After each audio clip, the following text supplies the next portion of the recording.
नमस्कार साथियों, स्वागत है आपका विजन एकेडमी के ऑनलाइन सीरीज में। देखिए, हमने रीट के लिए टॉपिक स्टार्ट कर रखे हैं।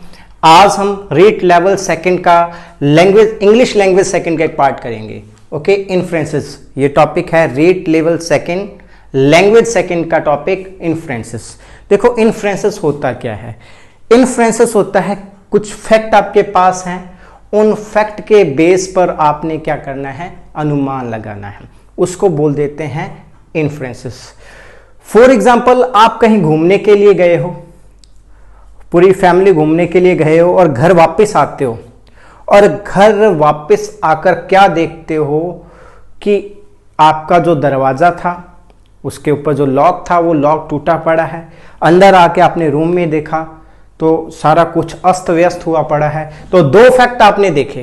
पहला फैक्ट कि लॉक टूटा हुआ था, दूसरा फैक्ट कि सारे कमरे अस्त व्यस्त हुए पड़े थे।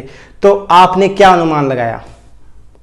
अनुमान लगेगा कि चोरी हो गई है, ये अनुमान लगा लेंगे।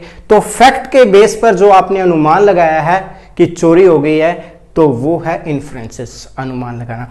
आप सड़क पर जा रहे हो, सड़क पर जाते जाते आपने क्या देखा कि भीड़ इकट्ठी हुई पड़ी है। पहला फैक्ट कि कुछ भीड़ इकट्ठी हुई पड़ी है। आपने गाड़ी से उतरकर देखा कि वहां एक कार खड़ी है जो कि पूरी तरह से क्षतिग्रस्त है।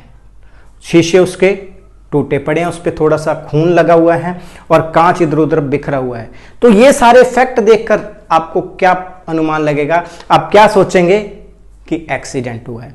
तो दोनों बार क्या हुआ था, आपने कुछ फैक्ट्स देखे, उन फैक्ट्स के बेस पर आपने कंक्लूजन निकाल लिया, एक निष्कर्ष निकाल लिया कि ये काम हुआ पड़ा है। तो इसी को हम इन्फ्रेंसेस कह देते हैं। देखो, जो फैक्ट्स हैं उनको हम प्रीमिसेस बोलते हैं, जो तथ्य हैं हमारे पास, और जो कंक्लूजन उन फैक्ट्स के बेस पर निकलता है वो इन्फ्रेंस है। तो शीशा टूटा हुआ है, गाड़ी डैमेज है, ब्लड लगा हुआ है, ये सारे क्या है, प्रीमिसेस हैं, ये सारे फैक्ट्स हैं। ओके, और एक्सीडेंट हुआ है, ये क्या है, कंक्लूजन है। इसी को हम इन्फ्रेंस कहेंगे कि एक्सीडेंट हुआ है। और लॉक टूटा हुआ है, कमरे अस्त व्यस्त हैं, ये सारे क्या हैं, फैक्ट हैं, ये सारे प्रीमिसेस हैं। और घर पे चोरी हुई है, ये क्या है, एक कंक्लूजन है, एक इन्फ्रेंस है। तो कंक्लूजन या इन्फ्रेंस ये जो है फैक्ट के बेस पर सही भी हो सकते हैं और गलत भी हो सकते हैं। तो देखिए, inference is conclusion on the basis of facts and evidence. अभी अभी आपको एग्जांपल दिया है कि कुछ फैक्ट्स और कुछ एविडेंस मिलते हैं, उनके बेस पर जो आप निष्कर्ष निकालते हो उसको हम क्या कह देते हैं, inference.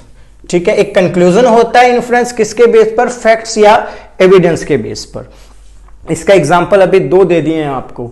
Inference are steps of moving from premises to conclusion.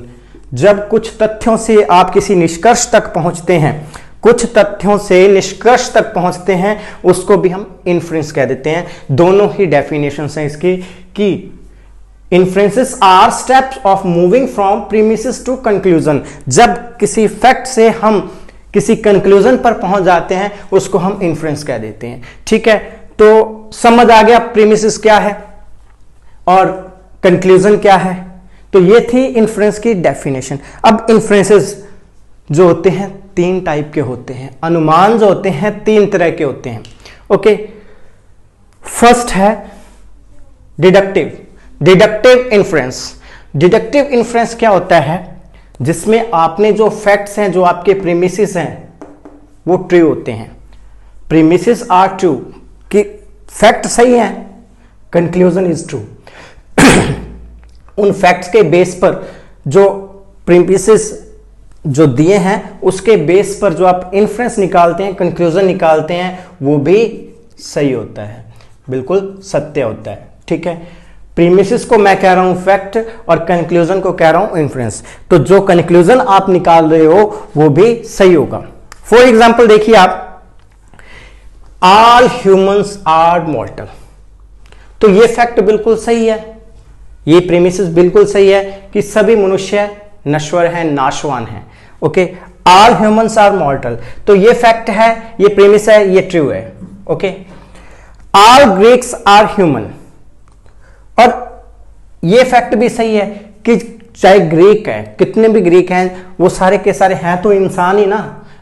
अगर इंडियन है वो भी इंसान है, चाइनीज है वो भी इंसान है, ओके, इटालियन है वो भी इंसान है, और ग्रीक्स हैं वो भी इंसान है। तो ऑल ग्रीक्स आर ह्यूमंस, जितने भी ग्रीक हैं वो सारे ह्यूमंस हैं। जब ग्रीक ह्यूमन है और ह्यूमन मॉर्टल है तो कंक्लूजन क्या निकलेगा? ग्रीक्स भी मॉर्टल होंगे, कंक्लूजन भी तो यही निकलेगा कि ग्रीक जो है वो ह्यूमन है और ह्यूमन मॉर्टल है। तो यहां से यहां आए और यहां से यहां पहुंच गए, तो all Greeks are mortal. Flow एक तरफ हो रहा है, ठीक है, all Greeks are मॉर्टल।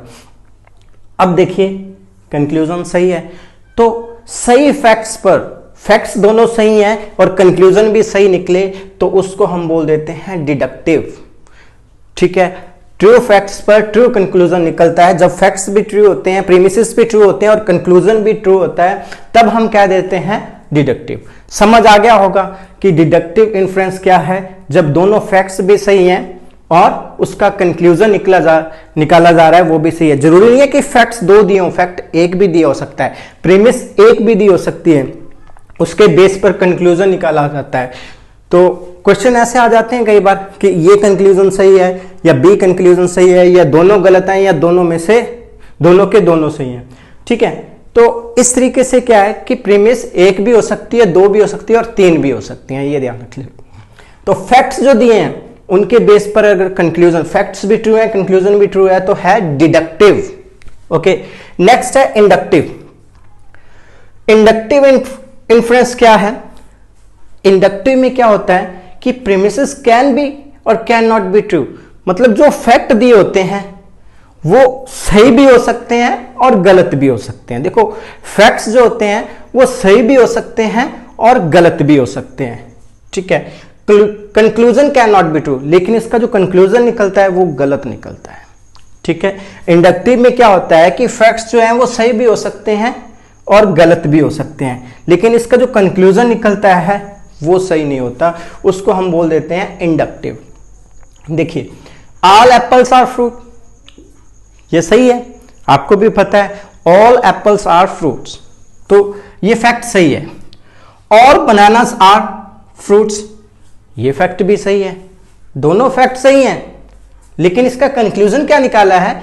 All apples are bananas. ये तो नहीं कह सकते कि सभी जो केले हैं वो फल हैं, ठीक है, सभी सेब फल हैं। अगर दोनों फल हैं तो हम ये तो नहीं कह सकते कि सेब ही केले हैं, ठीक है। ऑल एप्पल्स आर बनानास, मतलब दोनों फैक्ट सही हैं, लेकिन इसका कंक्लूजन क्या है? रॉन्ग है। हो सकता है एक फैक्ट गलत हो, एक सही हो, तो भी कंक्लूजन क्या आएगा? रॉन्ग आएगा, ओके। दोनों फैक्ट सही हैं और कंक्लूजन रॉन्ग आ रहा है तो भी वो इंडक्टिव है। दोनों जो फैक्ट्स हैं, दोनों प्रीमिसेस हैं वो रॉन्ग है और कंक्लूजन भी रॉन्ग आ रहा है तो भी इंडक्टिव है। एक फैक्ट सही है, एक फैक्ट रॉन्ग है, ठीक है, और कंक्लूजन रॉन्ग आ रहा है तो भी वो इंडक्टिव इन्फ्रेंस है। बात समझ आई? डिडक्टिव में true fact and true conclusion, इसमें फैक्ट्स कैन बी ट्रू और can not be true, but conclusion is not true. इसका जो कंक्लूजन निकलता है वो ट्रू नहीं होता। नेक्स्ट है एबडक्टिव। एबडक्टिव क्या होता है? The best explanation on the basis of common fact, मतलब हमने कोई एक सेंटेंस पढ़ा, हमने कोई फैक्ट पढ़ा और अपने माइंड से उसकी बेस्ट एक्सप्लेनेशन दे देते हैं। जो हमारा माइंड कहता है ना कि ये सही हो सकता है, उसको हम कह देते हैं एबडक्टिव। मतलब अपने तरीके से ही बेस्ट एक्सप्लेनेशन दे देना। कोई फैक्ट हमें पता चला, उससे हम बेस्ट एक्सप्लेनेशन दे देते हैं। देखो फॉर एग्जांपल, मैं किसी दुकान पर गया, ओके, वहां मैंने एक स्मार्ट वॉच खरीदी और स्मार्ट वॉच को पलट के देखो, उसके पीछे लिखा था मेड इन चाइना, ठीक है। तो मेरे माइंड ने क्या कहा कि ये सही नहीं चलेगी, ये बंद हो जाएगी। उसको कहूंगा भाई कोई और दिखा, ये चाइनीज है, ये खराब हो जाएगी। तो मैंने अपने तरीके से बेस्ट एक्सप्लेनेशन दे दी। हो सकता है वो बहुत बढ़िया क्वालिटी की हो, बहुत बढ़िया चले, लेकिन मैंने अपने तरीके से एक बेस्ट एक्सप्लेनेशन दे दी। इसी एक्सप्लेनेशन को फॉलेसी कहेंगे हम, कि मैंने गलत अवधारणा अपने माइंड में जो रख रखी थी कि उसी बेस पर क्या है कंक्लूजन निकाल दिया। ठीक है, हमारी जो एक्सप्लेनेशन है वो सही भी हो सकती है और गलत भी हो सकती है। देखो, लेकिन हम अपने माइंड के बेस पर, अपनी एक्सप्लेनेशन के बेस पर कुछ आर्ग्यूमेंट दे देते हैं, बस उसको कह देते हैं the best explanation on the basis of common facts. कुछ फैक्ट्स हैं, उनके बेस पर हमने बेस्ट एक्सप्लेनेशन देने की कोशिश की कि यही हो सकता है। Okay, premises do not guarantee the conclusion. इसमें जो प्रीमिसेस दिए होते हैं तो इसकी गारंटी नहीं है कि इससे कंक्लूजन सही ही होगा। गारंटी नहीं है कि कंक्लूजन सही ही होगा, गलत हो सकता है, सही भी हो सकता है। मतलब हम एक एक्सप्लेनेशन दे रहे हैं। ओके, तो ये जो कंक्लूजन निकलता है वो एक आर्ग्यूमेंट होता है। ये जो कंक्लूजन निकलता है वो एक आर्ग्यूमेंट होता है। हम एक तर्क दे देते हैं, अब सामने वाला माने या ना माने वो उसकी मर्जी है। देखो, फॉर एग्जांपल ये लिखा हुआ है the library has many books. Library में बहुत सी किताबें हैं। Library has many books. I have a book in my hand. मेरे हाथों में एक किताब है। लाइब्रेरी में बहुत सारी किताबें हैं और मेरे हाथ में भी एक किताब है। तो मैंने कंक्लूजन क्या दिया? So this book was taken from library. ये किताब कहां से ली गई थी? लाइब्रेरी से ली गई थी, जो मेरे हाथों में किताब है। देखो, मैंने एक आर्गुमेंट दे दिया कि लाइब्रेरी के पास हूं, लाइब्रेरी में बहुत सारी किताबें और मेरे हाथ में एक किताब है। तो मैंने एक आर्गुमेंट दे दिया कि ये किताब लाइब्रेरी से ली गई है। तो ये 100% ट्रू नहीं है कि लाइब्रेरी से ही ली हो सकती है। मैंने एक तर्क दिया है, एक आर्ग्यूमेंट दिया है। ओके, तो आर्ग्यूमेंट जो दिए जाते हैं, ऑब्जेक्टिव में सारी फॉलिसीज आ जाती हैं, कुछ गलत अवधारणाएं हमारे मन में होती हैं, उन्हीं के बेस पर हम जब कंक्लूजन निकालते हैं तो उसको हम बोलते हैं फॉलिसीज।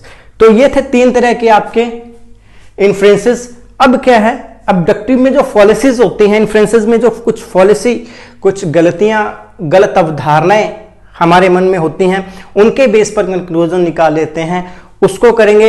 एक बार फिर से मैं दोबारा बता रहा हूं कि कंक्लूजन क्या है। फैक्ट से जब कुछ फैक्ट्स दिए हैं और एविडेंस दिए हैं, फैक्ट्स प्लस एविडेंस मिलकर क्या है, कोई कंक्लूजन देते हैं। कुछ फैक्ट्स दिए हैं प्लस कुछ एविडेंस हैं, इनको देखकर जब आप कंक्लूजन पर पहुंचते हैं, फैक्ट्स और एविडेंस को देखकर आप कंक्लूजन पर पहुंचते हैं, तो उनको हम इन्फ्रेंस कह देते हैं।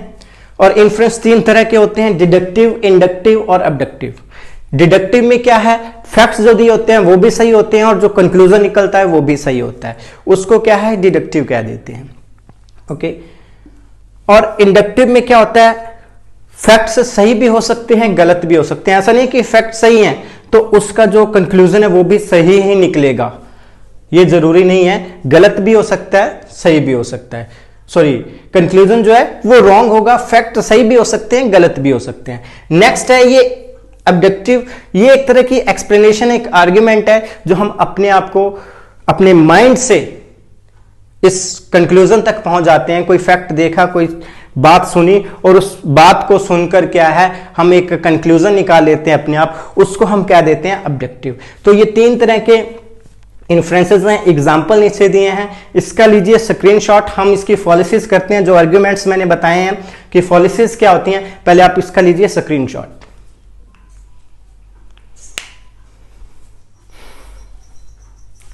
देखिए, अब हम देखते हैं ऑब्जेक्टिव इन्फ्रेंस में जो आर्ग्यूमेंट बताए थे, आर्ग्यूमेंट की फॉलिसीज।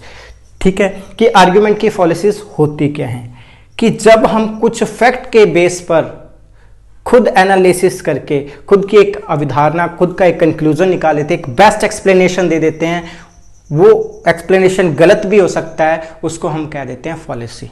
ठीक है, जब अपनी रीजनिंग के आधार पर हमने कुछ कंक्लूजन निकाल लिया और जरूरी नहीं है वो कंक्लूजन सत्य हो, तो उसको हम बोल देते हैं फॉलिसी।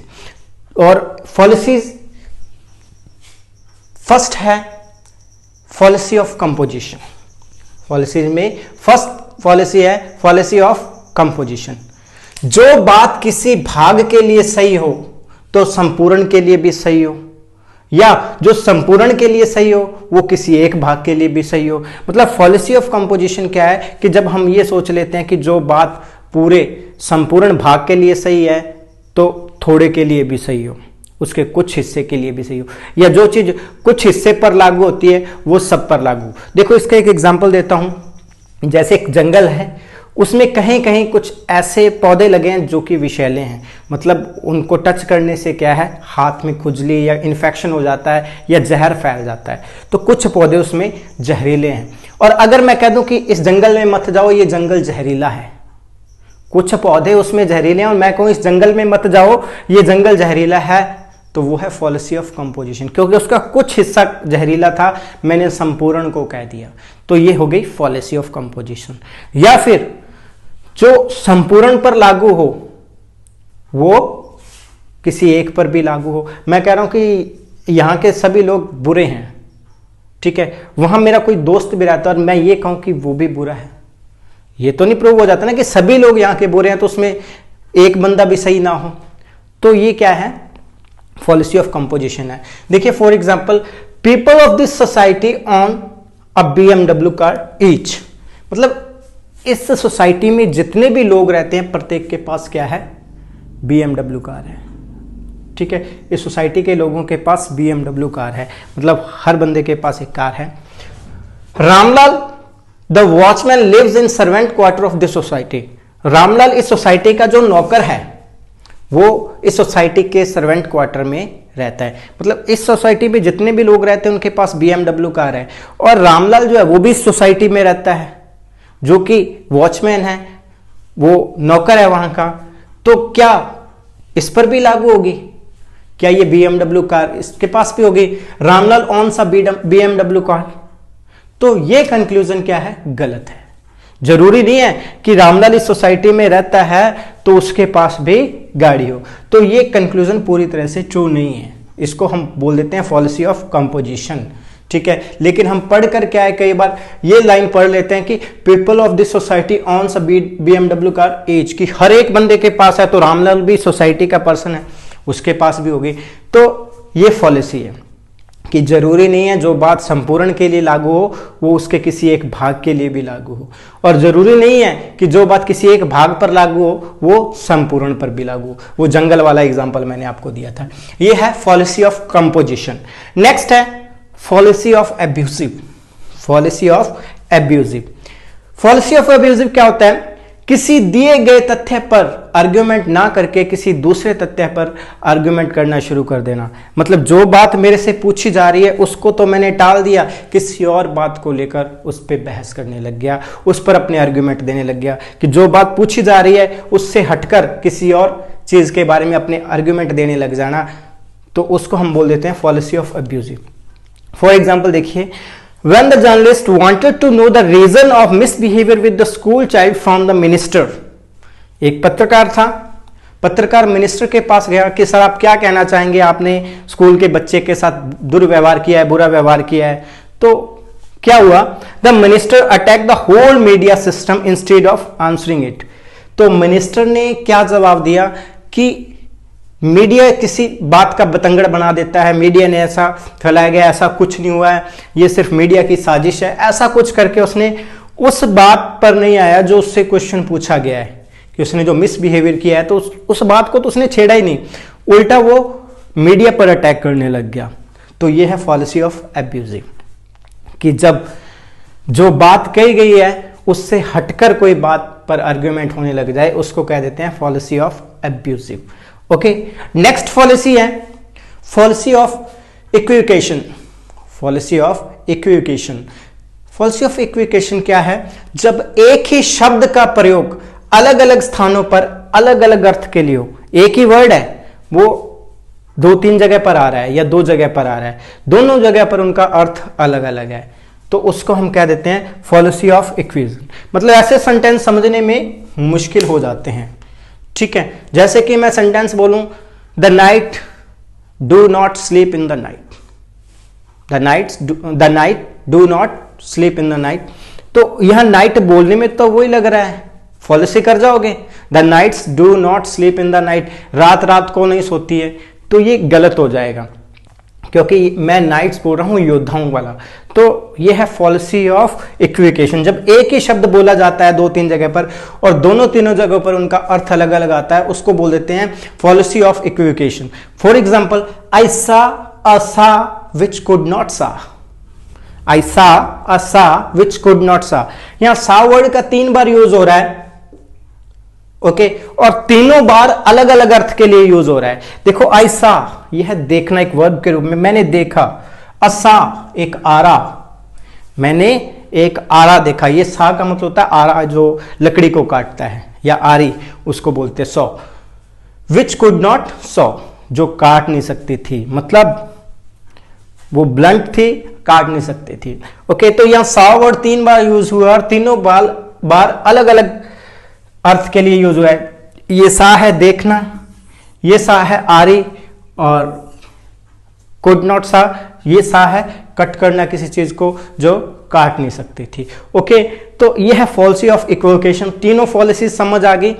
फर्स्ट है कंपोजिशन, जो संपूर्ण के लिए लागू हो वो आंशिक भाग के लिए भी लागू हो, जो आंशिक के लिए लागू हो वो संपूर्ण के लिए लागू हो, ये जरूरी नहीं है। नेक्स्ट है बात से हटकर तर्क देना, वो है फॉलिसी ऑफ एब्यूजिव। नेक्स्ट है फॉलिसी ऑफ इक्विवेकेशन, जब एक ही शब्द बार बार यूज और बार बार उसको अलग अर्थ के लिए यूज किया जाए तो वो फॉलिसी है इक्विवेकेशन की। शॉर्ट क्वेश्चन पूछ लिया जाता है कई बार इस तरीके से ना देकर, आपको इन्फ्रेंस कंक्लूजन ना देकर कई बार पूछ लिया जाता है कि ये कौन सी पॉलिसी है। ठीक है, सेंटेंस दे दिया, ऐसा विच कुड नॉट सा, पॉलिसी पूछ ली उसने।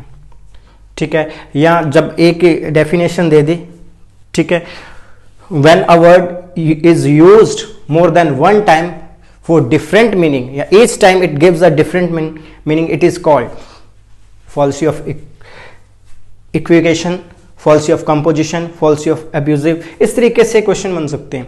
तो तीनों पॉलिसी समझ आई आपको।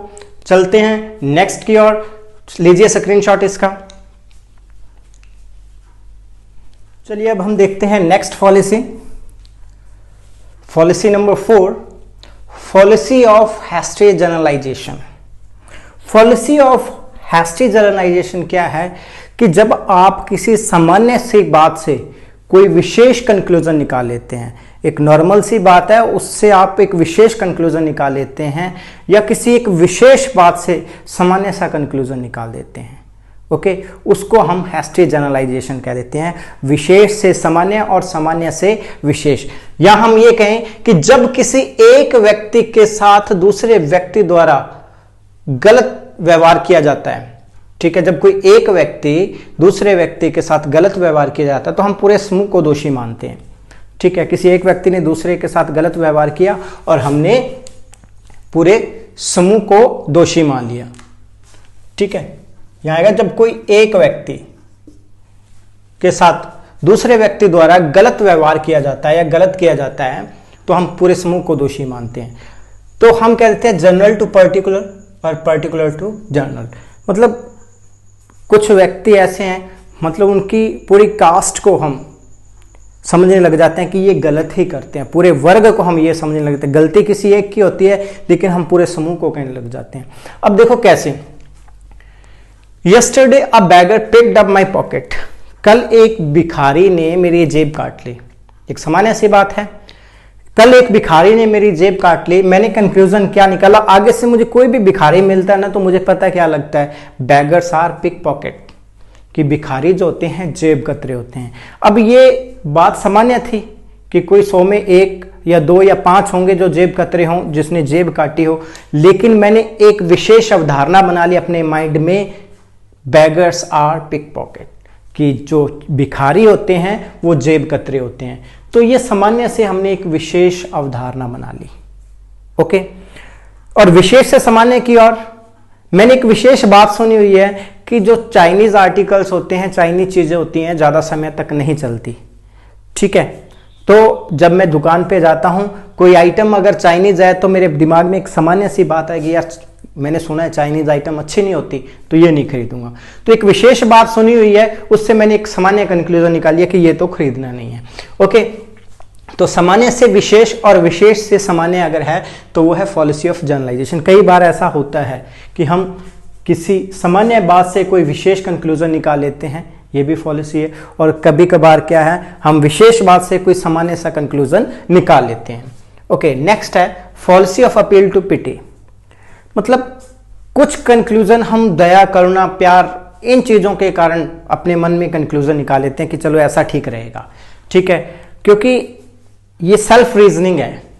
ऑब्जेक्टिव इन्फ्रेंस जो निकालते हैं हम, ये सेल्फ रीजनिंग है, जो हमारा मन कहता है हम वैसा मानते हैं, ठीक है। तो कुछ चीजें ऐसी होती हैं जो हम प्यार के कारण, दया के कारण, सहानुभूति के कारण, दयालुता के कारण या किसी का मान सम्मान रखकर हम उस निष्कर्ष पर पहुंच जाते हैं, तो उसको हम कह देते हैं policy of appeal to pity.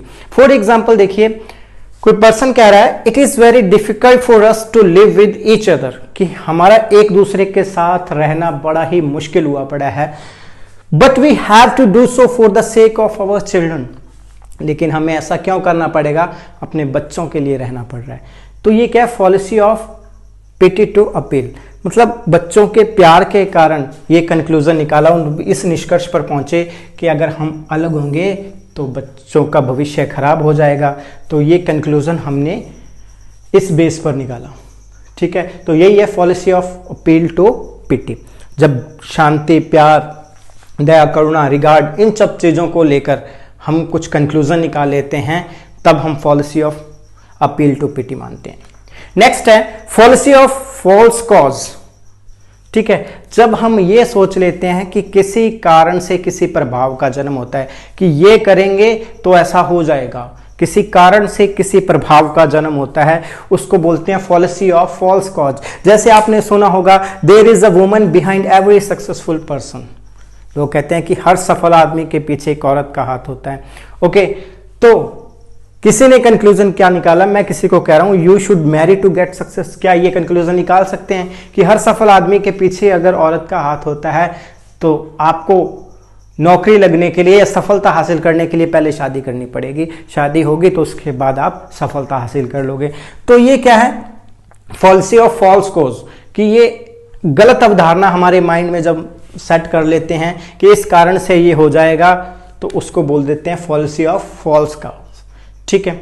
Next है पॉलिसी ऑफ एनालॉजी।